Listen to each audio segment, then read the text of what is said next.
ഞാനേ ഒരു Christmas special duck കറിയുടെ റെസിപ്പിയാണ് ഷെയർ ചെയ്യുന്നത്.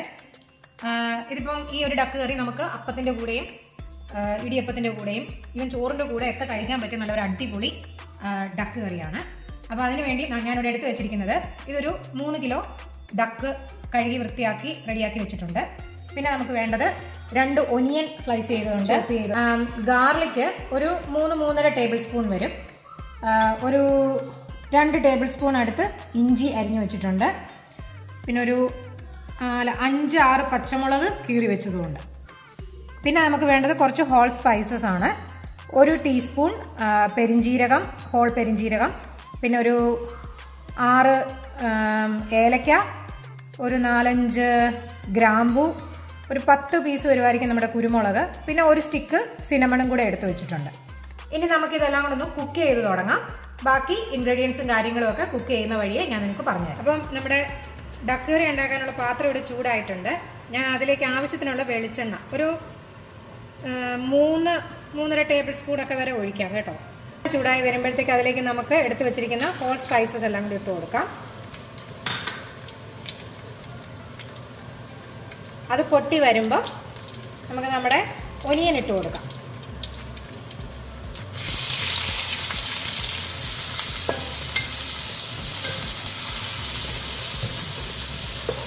ഈ ഒനിയൻ ഇട്ട് ജസ്റ്റ് ഒന്ന് സോഫ്റ്റായി വരുന്നതിന് വരെ 2-3 മിനിറ്റ് മതി. അതുവരെ ഒന്ന് ഇളക്കി കൊടുത്തിട്ട് വേണം നമുക്ക് ബാക്കി സാധനങ്ങളൊക്കെ. അരിഞ്ഞു വെച്ചിരിക്കുന്ന ഗാർലിക് ഇട്ട് കൊടുക്കാം, അടുത്തത് ഇഞ്ചി ഇട്ട് കൊടുക്കാം, പിന്നെ നമുക്ക് പച്ചമുളക്, ഇനി അതിൻ്റെ കൂടെ ഒരു 2 കറിവേപ്പിലയും കൂടെ എന്നിട്ട് നന്നായിട്ടൊന്ന് ഇളക്കാം.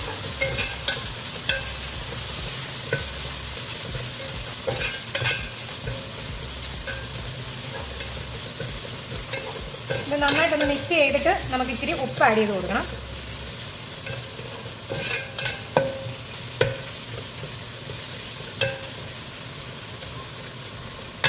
ടീസ്പൂൺ ഉപ്പ് ഇപ്പോൾ ആഡ് ചെയ്ത് കൊടുക്കാം.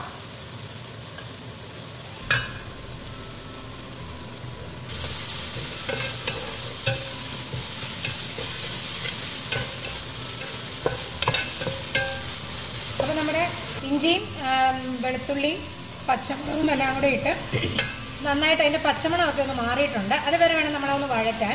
ഉള്ളിയൊക്കെ നന്നായിട്ട് വഴഞ്ഞ് വന്നിട്ടുണ്ട്. ഇത് മതി ഇതിന്. ഇനി ഞാൻ ഇതിലേക്ക് 2 ക്യാരറ്റും 2 പൊട്ടറ്റോയും ഞാനിവിടെ ഡൈസ് ചെയ്ത് വെച്ചിട്ടുണ്ട്. അതും കൂടി ഇതിലേക്കൊന്ന് ആഡ് ചെയ്ത് നമുക്കൊന്ന് വഴറ്റിയെടുക്കാം.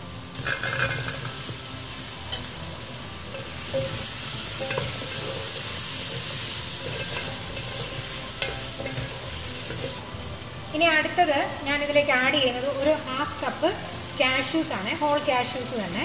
അതും കൂടെ ഒന്ന് ഇട്ട് കൊടുക്കാം. എന്നിട്ട് ജസ്റ്റ് ഒന്ന് നമുക്കൊന്ന് മിക്സ് ചെയ്യാം.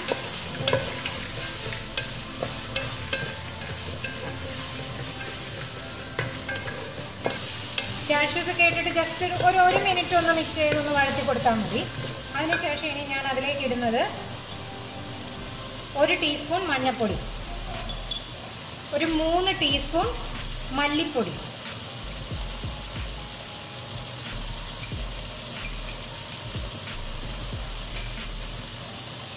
ഒരു 2 ടീസ്പൂൺ കുരുമുളക് പൊടി, പിന്നെ 1 ടീസ്പൂൺ ഗരം മസാലയും കൂടെ വേണം. ഇനി ഇതെല്ലാം കൂടെ നമുക്ക് നന്നായിട്ടൊന്ന് ഇളക്കി കൊടുക്കാം.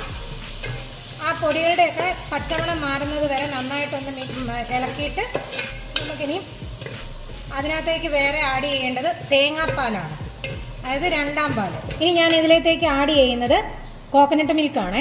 എനിക്കിവിടെ ക്യാൻഡ് കോക്കനട്ട് മിൽക്കാണ് അവൈലബിൾ ആയിട്ടുള്ളത്. നിങ്ങൾക്ക് ഫ്രഷ് കോക്കനട്ട് പിഴിഞ്ഞെടുക്കാൻ പറ്റുവാണെങ്കിൽ അതും നല്ലതായിരിക്കും കേട്ടോ.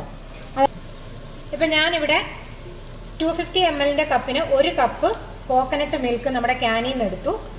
അതിൻ്റെ കൂടെ 1.5 കപ്പ് വെള്ളം കൂടെ ആഡ് ചെയ്താണ് ഞാൻ ഇതിലേക്ക് ഇപ്പം ഒഴിക്കുന്നത്. എന്നിട്ട് നമുക്ക് ഇതിനകത്ത് നന്നായിട്ടൊന്ന് മിക്സ് ചെയ്യാം.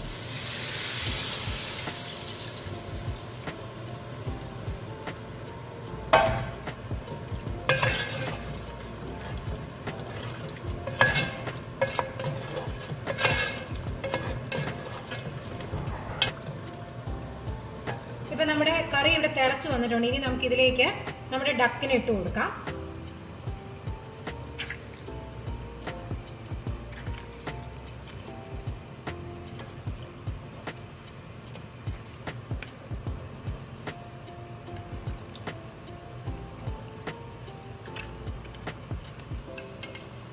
ഡക്ക് ഇട്ടിട്ട് നമുക്കത് നന്നായിട്ടൊന്ന് ഇളക്കി കൊടുക്കാമേ.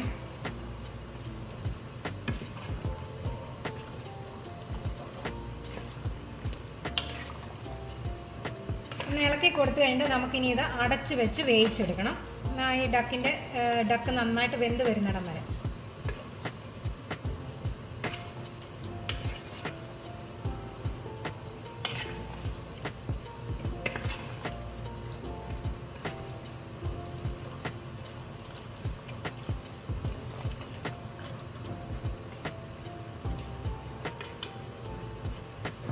അപ്പോൾ ഈ കറി ഇവിടെ തിളച്ച് തുടങ്ങിയിട്ടുണ്ട്. ഇനി നമുക്കിത് അടച്ച് വെച്ച് ഒരു മീഡിയം ഫ്ലെയിമിൽ വേവിച്ചെടുക്കാം.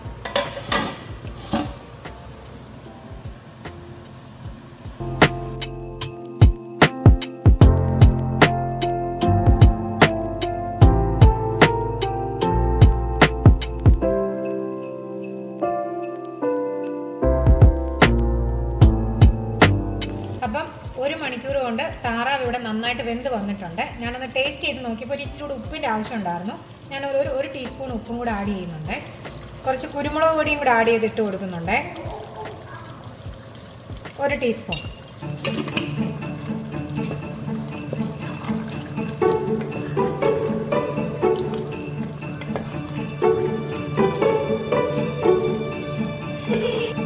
ഇനി ഞാൻ ഇതിലേക്ക് ഒരു 1/2 ടേബിൾ സ്പൂൺ നമ്മുടെ ഗീ ആഡ് ചെയ്തിട്ട് കൊടുക്കുന്നുണ്ട് കേട്ടോ.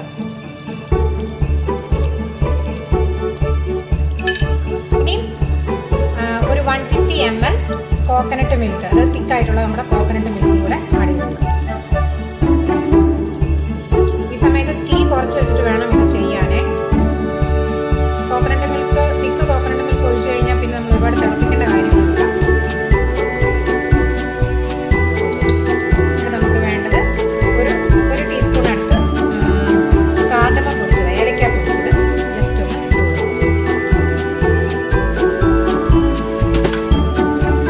ഇനി ലാസ്റ്റ് കറിവേപ്പിലയും കൂടി ഒന്നിട്ട് നമുക്കിതൊന്ന് അടച്ചു വെക്കാം. വേറെ ഒന്നും ചെയ്യണ്ട, ഇളക്കമൊന്നും വേണ്ട, അടച്ചു വെച്ചാൽ മതി. അത് കുറച്ച് നേരം ഒരു 1/2 മണിക്കൂറൊക്കെ കഴിഞ്ഞിട്ട് വേണം ഇത് ഇളക്കി പിന്നെ നമുക്ക് സെർവ് ചെയ്തേക്കും. ഞാൻ ചിലപ്പോൾ തീ ഓഫ് ചെയ്ത് കൊടുക്കുന്നുണ്ട്.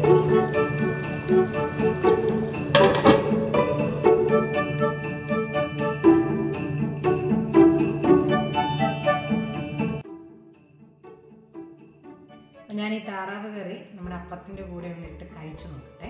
ഞാൻ പറയാം എങ്ങനെയാണെന്ന്. എടുക്കുമ്പോൾ നല്ല സ്മെല്ലുണ്ട് നമ്മുടെ താറാവ് കറിക്ക്.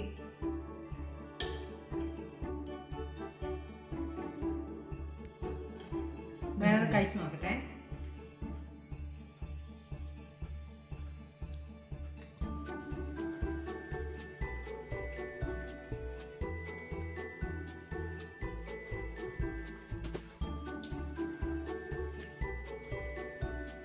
താറാവ് കറി നല്ല സൂപ്പറായിട്ട് വന്നിട്ടുണ്ട്. സൂപ്പർ ടേസ്റ്റ് ആണ് കേട്ടോ, ഒരു രക്ഷയില്ല. അപ്പത്തിൻ്റെ കൂടെ നല്ല കിടു കോമ്പിനേഷനാണ് നമ്മുടെ ഈ താറാവ് കറി. എന്തായാലും ക്രിസ്മസിന് നിങ്ങളിത് തീർച്ചയായിട്ടും ഈ റെസിപ്പി ഒന്ന് ട്രൈ ചെയ്ത് നോക്കണം. അപ്പം ഞാൻ എൻ്റെ അപ്പം താറാവ് കറി ഒന്ന് കഴിക്കട്ടെ. Thanks for watching.